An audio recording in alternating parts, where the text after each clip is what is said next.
Welcome viewers, Dr. JWAU, born in Auburn, ran the streets of Flemington, Baralla, Strathfield when they were building the markets, ran all the canals to Burwood, played in the brickyards down there. Then we moved out of Sydney, thank God. You know, Australia is irretrievable. Anybody that thinks they can get ahead, that's just a normal commoner now, they're kidding themselves. We've got politicians that are completely out of touch with the struggling elements of the country. They're either dumb or it's organised. We've got the political moral bankruptcy just being splashed right across social media. That's why they've got to stop it. They're going to try and stop it. They will try everything they can. It's happening in the background now to crush social media so that they are not continued to be exposed. You are going to have to be reliant on the government if you're one of these low income earners, because there's no way you can make it. You can't make it in Australia, right? It's going to psychologically, catastrophically annihilate you, because the standard wage in Australia does not meet the necessities of living. That's why more and more people are trying to hook into the NDIS system, because you can fabricate and manipulate a wage that far exceeds the average income, and therefore you can succeed to a certain element.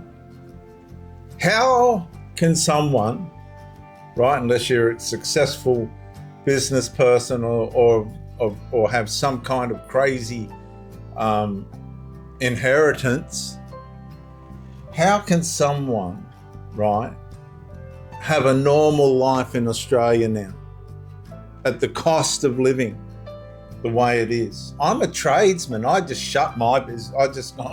I ain't doing this anymore. The moral bankruptcy comes down from the politicians through the building businesses, and you're just dealing with immorality left, right and centre, professional financial immorality, where you'll finish the job, you'll get a pat on the back, great work. Next thing, you're not getting paid. And when you do get paid, the government and everybody else wants your money. What's the point of it? Australia is irretrievable. When everyone knew suburb felt further from home, when every new suburb felt further from home. See, they pushed outward, they pushed westward to try and decrease the prices of housing. But that hasn't worked. Okay, what's happened is the inner city prices have gone beyond what any normal person can reach. You can forget about that now. That's done and dusted. That's only for the wealthy. So they pushed out into the inner west, and now the inner west is unreachable financially. So what state is Australia in? For the majority, right? For the majority of commoners that just want to be normal and go to work, it's out of reach. It's finished. It's done. Have you ever driven through a suburb you once knew and quietly wondered why it no longer feels familiar? Right, I said I was born in Auburn, grew up to the age of 5, 6 in Baralla, Flemington, South Strathfield. I know the areas. I used to run with the Turks and the Lebanese and all these other little foreign guys through the canals and out to the brickyards down there, Chilora, Burwood. We're only 5, 6 year old running the canals. Come home, get belted, smashed, jump out the windows of the flats. You go down there now and it's unrecognisable, completely unrecognisable. My mum worked 2 jobs just to try and make ends meet 40 years ago. Now, you look at the increase in wages in Australia now, to the increase into the cost of living, and it's not achievable. People are giving in left, right and centre. People have given up hope left, right and centre. But the ones that aren't struggling, they're not aware of this. They don't have to be aware of it because they're not under the stress and tensions and breakdowns that are happening to people that just can't keep up the psychological and physical effort to try and make ends meet. People are drugging out, they're numbing out, they're trying, their chemical dependencies and things to try and take away the grievances and stresses of having to live in today's financially unachievable, unreachable cost of living. I'm a fucking tradesman, and if I didn't own my house, I'd have no hope of paying rent. I psychologically couldn't cope with having to pay $600, $700, $800, $1,000, $1,200 a week rent. No, it's over. You cannot quite explain why it is the way it is. The streets are still there, the shopping centre still has the same entrance, the roads follow the same route home, yet something has shifted beneath the surface. You don't recognise the people or the cultures anymore, yet you integrated with the migrants when you were little. Now you look around and you can't even recognise the place. And this is happening at an accelerated rate. Okay, it's not fathomable. You've got to remember the politicians and all these others, they're in bubbles outside the psychological, the domestic, civil areas in where you live. They're not aware of what is happening to the people that are struggling.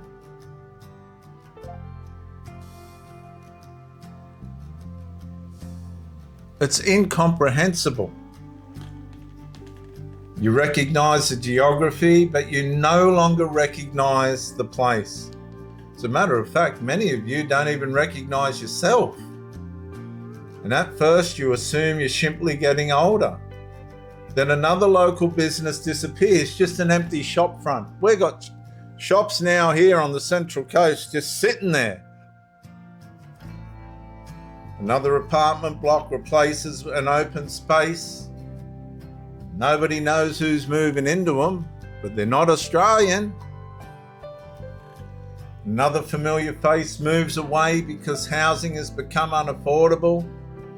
Traffic that once existed only during holidays becomes permanent. What used to take me 5 minutes to drive down to here 12 months ago, if you don't get your timing right and you go out there in peak hour, you'll be gone for 2 hours trying to get 5 kilometres. Everything has gotten worse. The cost of living's out of reach. The road maintenance is deteriorated. You get fined for things that are just so incomprehensible. They attack your finances from every angle. You've got hidden cameras that are, you don't even know are there. We've got the side of the road speed cameras hiding behind trucks and stuff. You don't even know. As if you're deliberately trying to break the law. Every queue you're in grows. Every conversation begins with another story about pressure. No single change feels catastrophic. It's just the accumulation that becomes impossible to ignore. Right, I got my own kids, but I think about the whole spread of this generation and the hopelessness, the Australian nightmare. What used to be the Australian dreams, the Australian nightmare. The suburb adapts faster than the people living in it.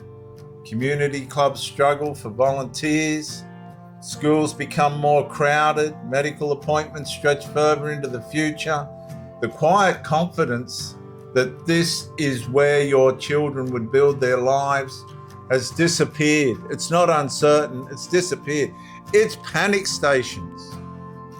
Migrants are coming over here and going, we can't do this, and going back. You never consciously decided to stop feeling at home. It happened one ordinary adjustment at a time. Eventually, the greatest loss is not a building or a road that's deteriorated beyond almost being. The politicians are saying the Bruce Highway is just dangerous, but what are they doing about it? You hit the Hawkesbury Bridge on the M1 between Gosford and Hornsby. As you hit the Hawkesbury Bridge, you get air. That's how bad it is. And then going southbound, you get on the other side of the bridge and you're just met with potholes and divots and goodness knows what.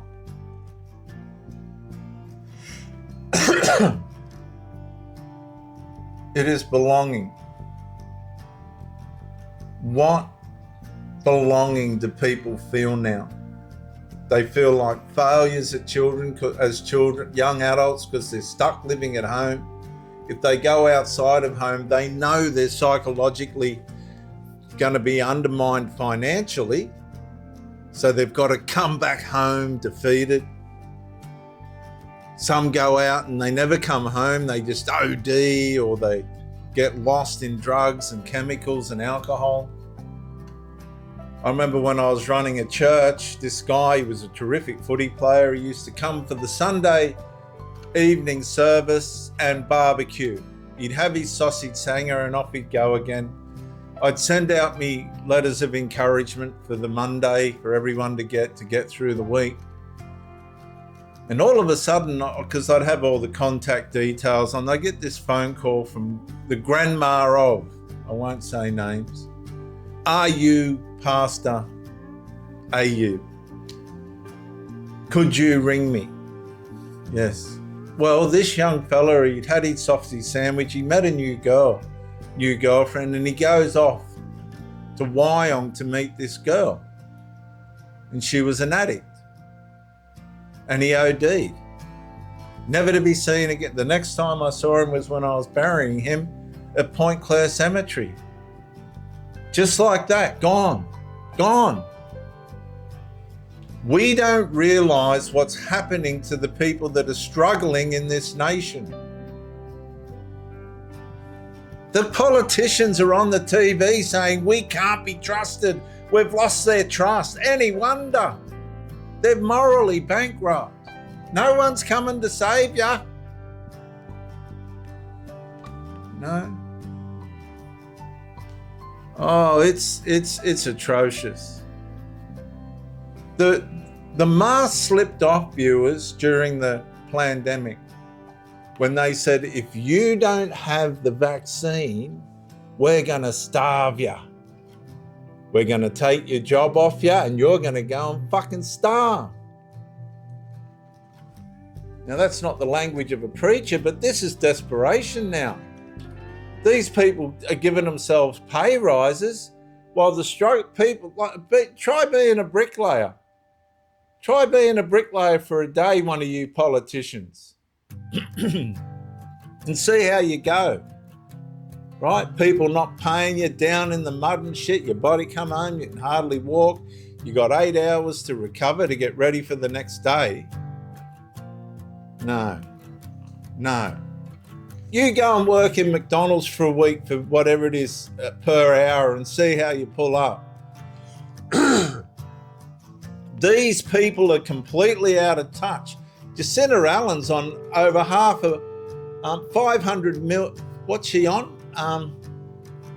Something like 500,000 a year plus to spread lies and to set up machete bins and crap like that. They're completely out of touch. It's like saying we're going to set up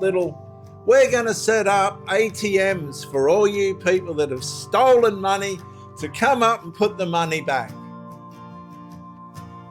This has gotten so far out of control, even the people that are suffering from it are out of touch with how bad it is. They're just numbing themselves saying it's going to be all right, I can get through this, The rest of them are just drugging out and drinking out, just to totally separate themselves from the situation. Now, for yous that are comfortable, you'll say, oh, he's blown it. No, I'm not blowing it out of proportion for the people that are struggling. There's no hope. The nation, Australia, has become unrecognisable from what I knew it of through one dramatic event. It hasn't happened through one event. It's happened micro-incrementally, progressively. And it changes through thousands of ordinary decisions that gradually reshape the everyday life of ordinary Australians, and it's the politicians. It's the politicians. Julia Gillard's getting hunted for what she's done to biological women, and she's dodging and weaving. The transgenderists got into Parliament and pushed that through, and they fell for it. And the place that I remember as Australia only survives as a memory. Comment your situation. Let us know where you're up to. I'm out.